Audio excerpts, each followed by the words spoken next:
ನಮಸ್ಕಾರ.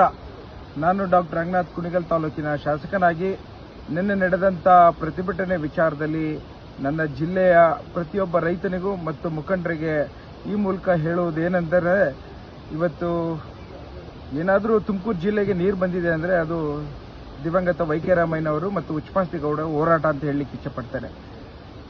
ಆ ಹೋರಾಟದಲ್ಲಿ ಕುಣಿಗಲ್ ತಾಲೂಕಿಗೆ ಬಾಲದ ತುದಿಯಾಗಿ 15 ವರ್ಷದಿಂದ ಇವತ್ತು ನಮಗೆ ನಿಗದಿಯಾದಂಥ 3000 MCFTಯಲ್ಲಿ 300ರಿಂದ 400 MCFT ಮಾತ್ರ ಬಂದಿದೆ ಅಂತ ಹೇಳಿ ಇವತ್ತು ಲಿಂಕ್ ಕೆನಾಲ್ ಮೂಲಕ ನನಗೆ ನನ್ನ ತಾಲೂಕಿನ ರೈತರಿಗೆ ನಿಗದಿಯಾದಂಥ ನೀರನ್ನು ಮಾತ್ರ ತೆಗೆದುಕೊಂಡು ಹೋಗ್ಲಿಕ್ಕೆ ಇವತ್ತು ಅವಕಾಶವನ್ನು ಮಾಡಿರೋಂಥದ್ದು.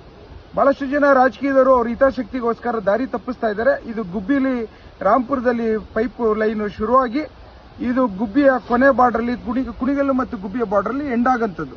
ಯಾವುದೇ ಕಾರಣಕ್ಕೂ ಮಾಗಡಿಗೆ ತೆಗೆದುಕೊಂಡು ಹೋಗೋದಿಲ್ಲ ಅನ್ನೋ ಮಾತನ್ನು ಹೇಳಲಿಕ್ಕೆ ಇಚ್ಛೆ ಪಡ್ತೇನೆ. ಹಾಗೂ ನಾನೊಬ್ಬ ಜಿಲ್ಲೆಯ ಮಗನಾಗಿ ಕುಣಿಗಲ್ ತಾಲೂಕಿನ ರೈತರು ತುಮಕೂರು ಜಿಲ್ಲೆಗೆ ಸೇರಿರುವಂತ ಹಿನ್ನೆಲೆಯಲ್ಲಿ ಎಲ್ಲ ರೈತರ ಔದಾರ್ಯತೆ ಮತ್ತು ಅವರ ಆಶೀರ್ವಾದ ಬಹಳಷ್ಟು ಬೇಕಾಗಿದೆ. ಆ ಕಾರಣಕ್ಕೋಸ್ಕರ ನಾನು ಎಲ್ಲರಿಗೂ ಜಾಗೃತಿ ಮೂಡಿಸುವಂತ ಒಂದು ವ್ಯವಸ್ಥೆಯಲ್ಲಿ ಇವತ್ತು ಒಂದು ಸಂದೇಶವನ್ನ ಕೊಡಬೇಕು ಅಂತ ಹೇಳಿ ತಮ್ಮ ಮೂಲಕ ಬಂದಿದ್ದೇನೆ. ನಾನು ನಿಮ್ಮಲ್ಲಿ ವಿನಂತಿ ಮಾಡುವಂಥದ್ದು, ನಾವು ಒಬ್ಬ ರೈತನಾಗಿ ಜಿಲ್ಲೆಯ ಮಗನಾಗಿ ನನ್ನ ತಾಲೂಕಿನ ಹಿತವನ್ನ ಕಾಪಾಡುವಂಥದ್ದು ನನ್ನ ಪ್ರಥಮ ಕರ್ತವ್ಯ.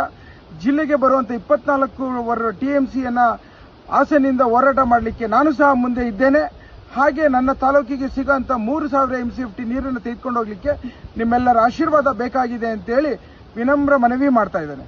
ಹಾಗೂ ಮುಂದಿನ ದಿನಗಳಲ್ಲಿ ರಾಜಕೀಯದ ವಿರೋಧ ಪಕ್ಷವರ ಹಿತಾಸಕ್ತಿ ಏನಾದರೂ ತೊಂದರೆ ಕೊಟ್ರೆ ಉಗ್ರ ಹೋರಾಟಕ್ಕೂ ತಯಾರಾಗಿ ಇದ್ದೇನೆ ಅನ್ನೋ ಮಾತನ್ನೇ ಹೇಳಲಿಕ್ಕೆ ಇಚ್ಛೆ ಪಡುತ್ತೇನೆ. ಧನ್ಯವಾದಗಳು.